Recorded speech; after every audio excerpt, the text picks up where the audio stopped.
death is what truly gives life meaning.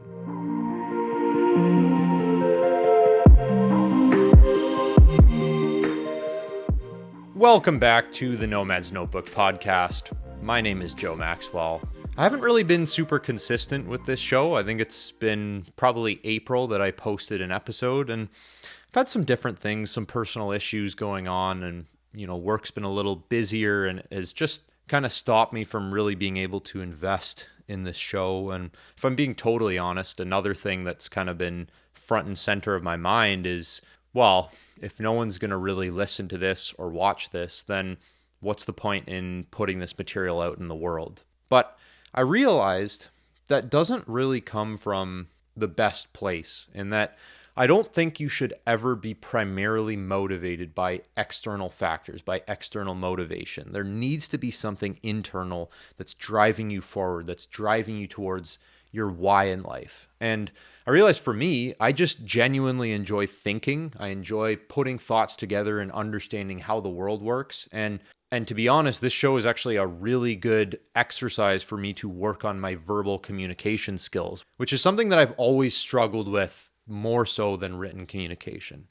But in any case, I had an experience recently within my family, kind of some bad news. It was shocking news, really, but I went home for the long weekend. We gathered around the table, and my parents said that they had an announcement, and I didn't really know what to expect. I didn't think it was going to be anything bad, but as they began to talk about what was going on, it came out that my mom had recently gotten a diagnosis.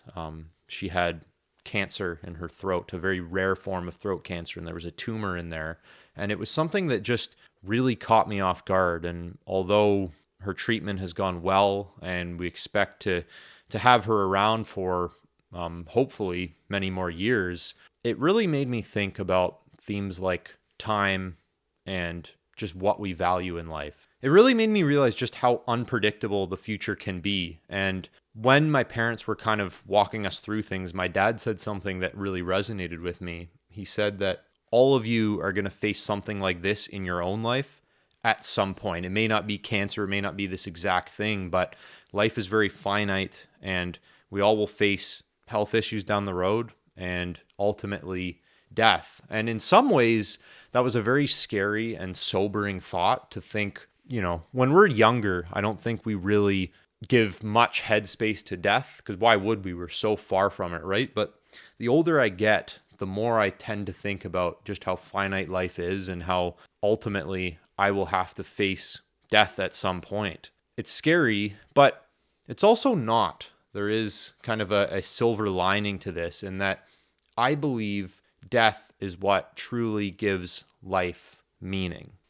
Think about a hypothetical scenario with me for a minute. If everyone lived forever, what would be the point to life? There wouldn't be any sense of urgency. I don't think people would have any direction or any drive, really, because what would it matter? You have this endless horizon ahead of you.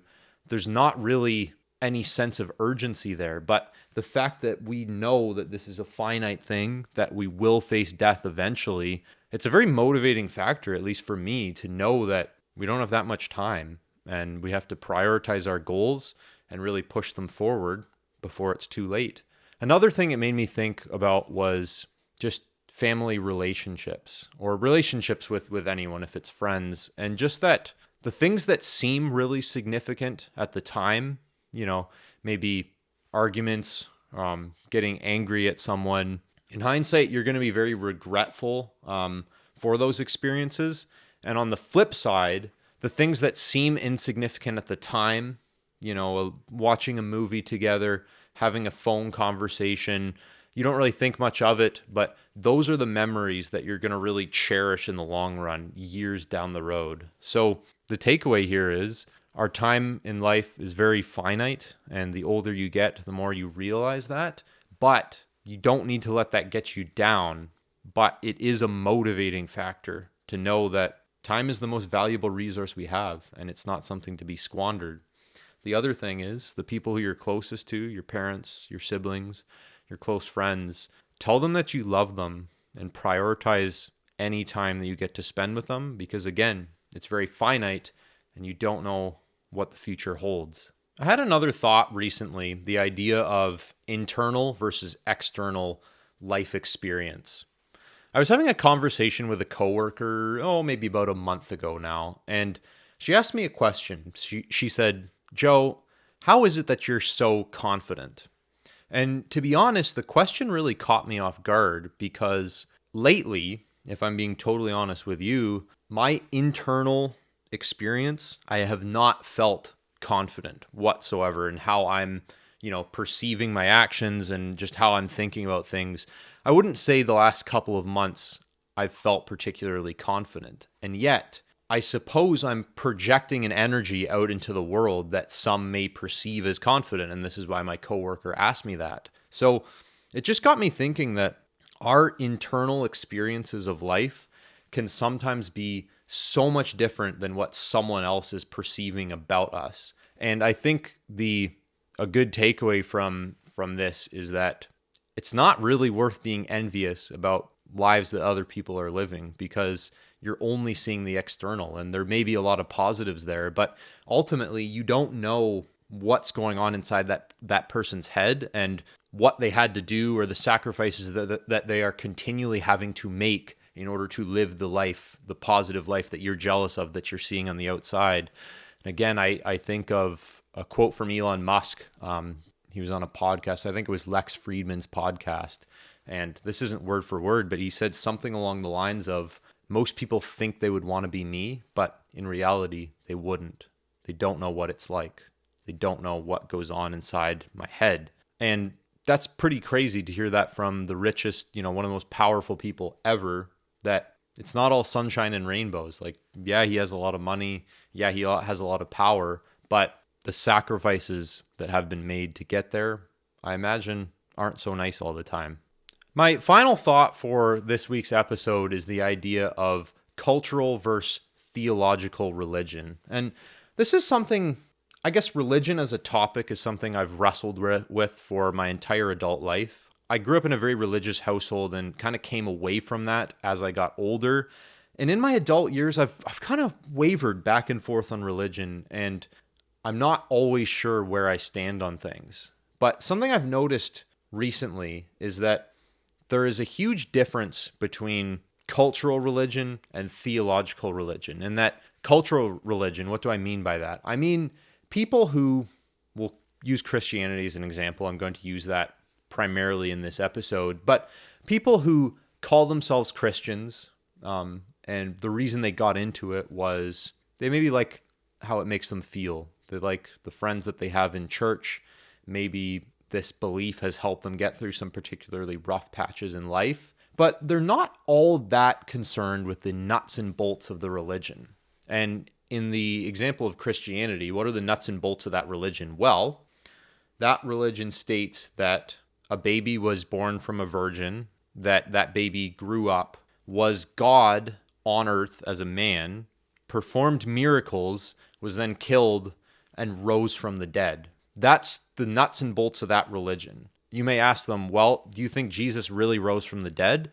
They might not really have a great answer for you, but they like how the religion makes them feel, and that's enough to kind of motivate them to continue pursuing it. But that's always been a really tricky thing for me, in that the idea of God on earth as a man, a baby being born from a virgin, and someone rising from the dead, that doesn't really seem to resonate with how I've perceived the world. I can't make that work in my own mind of how that actually happen. And I always have a hard time kind of really investing in something that I can't fully believe or I can't fully get behind. And yet for some people, the cultural Christians will call them, it made me think, is it such a bad thing that people get invested in a religion and it gives them peace, it gives them comfort, it alleviates the innate human fear of death to an extent? Even if the crux of that religion aren't true, even if Jesus didn't rise from the dead, and again, I don't know if he did or not. I'm not going to be someone who would say that positively didn't happen, because I understand that there's a lot about the world I don't understand. I mean, a lot of nights sometimes I'll just look up at the stars and for hours and gaze up in awe at what I'm seeing, and that We are in a universe that is absolutely incredible, and there's clearly a lot about it that I don't understand, mainly how it all got here. And yet, someone rising from the dead, I still have trouble believing that, but I'm not ready to say that didn't happen. And am I ready to say it definitively did happen? No, I'm not. And I'm always skeptical of anyone who says they are 100% sure that did happen and that they know 1000% what's going to happen when they die. In my opinion, I don't think anyone can be totally certain about either of those things. But even if it's all not true, I think there are a lot of tangible benefits that come from religion. And if that brings people some comfort in their short time on earth, then maybe it's not such a bad thing.